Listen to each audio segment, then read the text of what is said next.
మొదటిసారి అమరావతిలో జరిగినటువంటి సమావేశాలు నిజంగా చాలా అసంతృప్తినిచ్చినాయి. బడ్జెట్ సమావేశాలు ఇంత తక్కువ రోజులు జరిగినటువంటి సంఘటనలు గతంలో ఎప్పుడు కూడా జరగలేదు. వేల కోట్లతో కన్స్ట్రక్షన్ చేసినాం. సొంత ప్రాంతంలో అసెంబ్లీ సమావేశాలు నిర్వహించుకుందాం అని చెప్పినటువంటి మాటలతో ఎంతో ఆశతో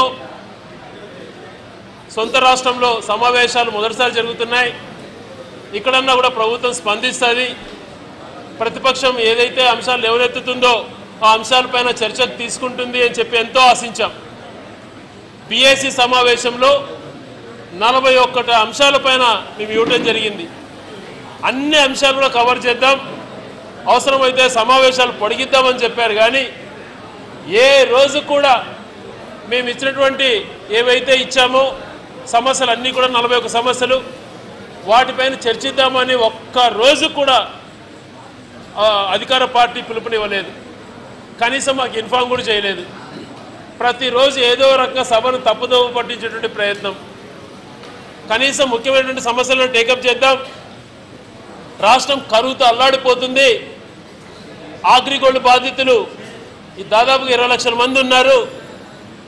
ఆ సమస్యల పరిష్కారం మన చేతిలో ఉంది అని చెప్పి గట్టిగా అడిగితే దాన్ని మేము టేకప్ చేస్తాం స్టేట్మెంట్ రూపంలో అని చెప్పి ఒక మంత్రి గారిని కావలసిగా అడ్డం పెట్టి సభను తప్పుదోవ పట్టించి 20 లక్షల మంది దాదాపుగా అగ్రిగోల్డ్ బాధితులను నిజంగా అన్యాయం చేసింది ప్రభుత్వం. నిన్న కూడా ఏదైతే ప్రభుత్వం గట్టిగా 7 లక్షల మంది విద్యార్థుల భవిష్యత్తు అని చెప్పి గట్టిగా నిలదీస్తే 2 రోజులు దానిపైన చర్చకు రాకుండా చర్చకు వచ్చి తప్పించుకునేటువంటి ప్రయత్నం. ఈరోజు చూస్తే వెస్ట్ గోదావరిలో అది ప్రభుత్వ హత్యలుగానే భావించవచ్చు. దాదాపుగా 5 మంది చనిపోవడం జరిగింది. వాటిపైన మాట్లాడదామని ఉదయం నుంచి అడుగుతుంటే సభను వాయిదా వేయటం, 10 నిమిషాలు వాయిదా అనటం, గంటలు రాకపోక వాళ్ళ లోపల చర్చలు జరుపుకోవటం. ఇది ఎంతవరకు సమంజసం? ఏ ఒక్క సమస్యను టేకప్ చేయలేదు అని అంటే ఈ ప్రభుత్వ వైఫల్యం ఎంతుందో ఒకసారి ఆలోచన చేయాలి.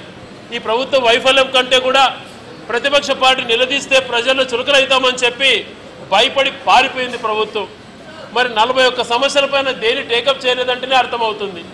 ఈరోజు ప్రతి నియోజకవర్గం నుంచి రాయలసీమ ప్రాంతాలలో కానీ చాలా జిల్లాలలో ఇక్కడ పట్టిసీమతో సస్యశ్యామలం చేసినామన్నారు. దాదాపుగా 10 కిలోమీటర్లు ఉన్నటువంటి పామరులోనే 45 మంది ఆత్మహత్యలు చేసుకున్నారు. దాదాపుగా రాయలసీమ ప్రాంతంలో ఎన్నో ఆత్మహత్యలు జరుగుతున్నాయి. రైతులు వేలాది మంది వలసలు పోతున్నారు. మరి వాటిపైన చర్యలు చేపట్టడానికి ఏమన్నా ముందుకు వస్తుంది అని అంటే ముందుకు రాకుండా పోతోంది. ఎన్నో సమస్యలు, కాంట్రాక్ట్ ఉద్యోగుల సమస్యలు ఉన్నాయి, వాటిపైన చర్చకు రాలేదు. తర్వాత ఇప్పుడు ఉద్యోగస్తులు చాలా ప్రాంతాలలో కార్పొరేషన్లో ఉన్నటువంటి వాళ్ళకు వయో పరిమితి పెంచలేదు, దానిపైన మాట్లాడదామంటే దానికి ముందుకు రాలేదు. అండర్టేకింగ్స్ కంపెనీలో ఉన్నటువంటి అన్నింటికి కూడా 58 సంవత్సరాలు ప్రభుత్వ ఉద్యోగులు పెంచింది, కానీ అండర్టేకింగ్స్ కార్పొరేషన్ వాళ్లకు ఎటువంటి వెసులుబాటు కల్పించలేదు. ఆర్టీసీ సమస్యలు అయితేనేమి వీటన్ని సమస్యలు మాట్లాడదామని అనుకుంటే వాటిపైన ఎక్కడ మాకు అవకాశం కలిగింప చేయలేదు. మరోపక్క హోంగార్డ్స్కి ఏమో తెలంగాణలో విపరీతమైనటువంటి శాలరీస్ పెంచడమే కాకుండా వాళ్ళు రెగ్యులరైజ్ చేస్తుంది, దానిపైన కనీసం మాట మాత్రం మాట్లాడట్లేదు. ఇవన్నీ అంశాలపైన ఎందుకు టేకప్ చేయలేదో, ప్రభుత్వం ఎందుకు పారిపోతుందో తెలియట్లేదు.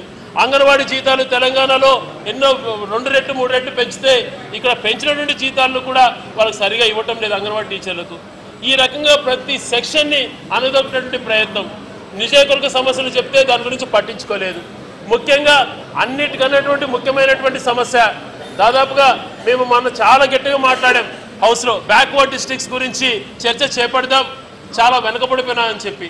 నేను వేరే రకంగా అన్నట్లేదు, కానీ వేర్పాటువాదం మాకు ఎప్పుడు కూడా మా లక్ష్యం కాదు. కానీ ఇక్కడ చూస్తే ఇక్కడ అంతా కూడా ఒక ప్రాంతానికి సంబంధించిన విలేకరులు ఉన్నారు, మా ప్రాంత సమస్యను పట్టించుకోలేదేమో అని చెప్పి మనసులో బాధ కలుగుతూ ఉంది. రాయలసీమకు సంబంధించినటువంటి విలేకరులు ఉంటే మా బాధ అర్థమయ్యేదేమో అని చెప్పి మీ ద్వారా మేము విన్నవించుకుంటున్నాం. మా సమస్యలను కూడా మీరు చాటి చెప్పాలా అని చెప్పి మిమ్మల్ని సవినయంగా కోరుకుంటున్నాం.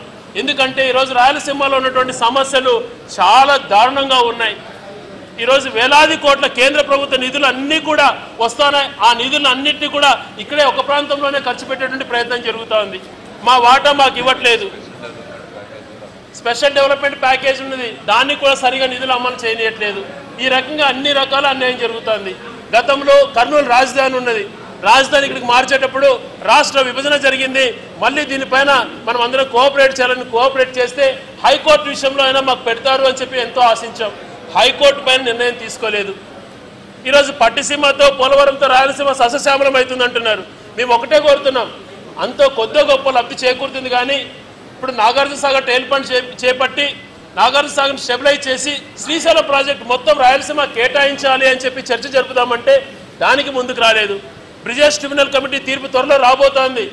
దానికి మునిపే వెనుకబడినటువంటి ప్రాంతాలలో ఈరోజు కట్టినటువంటి గాలేరు నగిరి కానీ హంద్రీనీవాక్ కానీ నికర జలాలు కేటాయించలేదు.